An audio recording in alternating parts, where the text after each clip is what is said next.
BKBs! CYNs! YNs!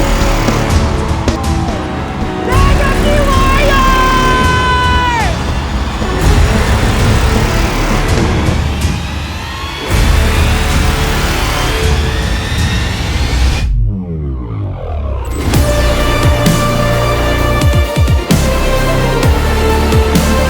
A legacy warrior knows that his or her life is tailor-fit by God. You are so unique at hindi aksidente ang buhay mo sa mundong ito.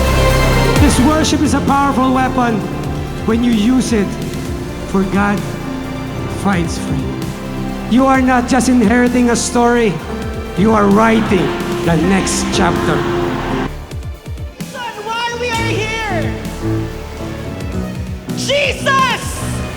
May isang kumalakas na palakpak para sa ating Diyos!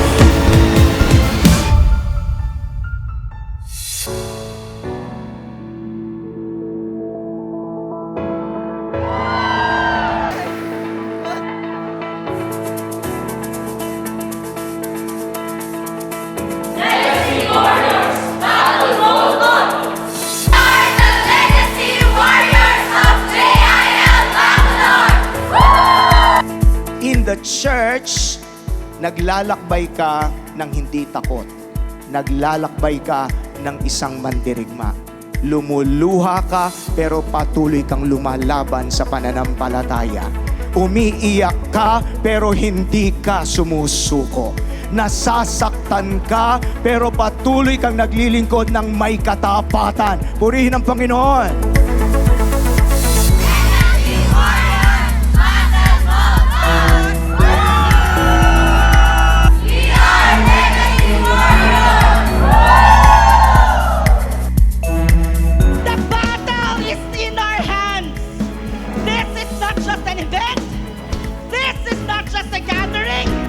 This is a moment to encounter God, to be equipped, to step forward from cowardice to courage, from apathy to active involvement. So get ready. Stand on your feet.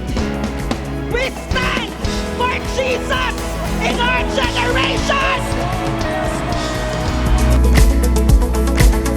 We are standing today on the legacy of their surrender. So if you want to be a legacy warrior, at ang ating tema will not remain as a slogan na nakakakiliti ng damdamin pero hindi na itatawid sa realidad sa buhay. We don't want our theme just to become a slogan.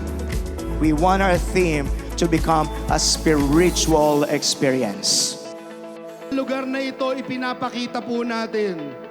We are unstoppable because we are Legacy Warriors. Amen?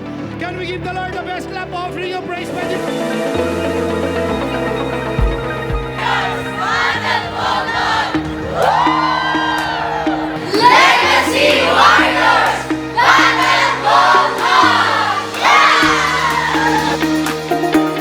Kailangan po natin ngayon is that we need to live a life of consecration. Excited pa rin po kasi po as first timer din po mag-attend ng Youth Summit. Nag-expect po ako ng more blessing po na matatanggap po. Expectation ko is yung direction naman. Kasi ngayon, naging message sa akin ng Panginoon is yung awareness.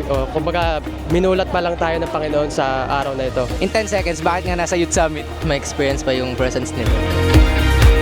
Sabi ni Senator Joel na kapag ka legacy warrior, pag sinabing legacy warrior, ibig sabihin dapat actively involved tayo sa ministry and sa mga bagay na pinapagawa sa atin ng Lord. Yes, I'm so happy and battle mode on!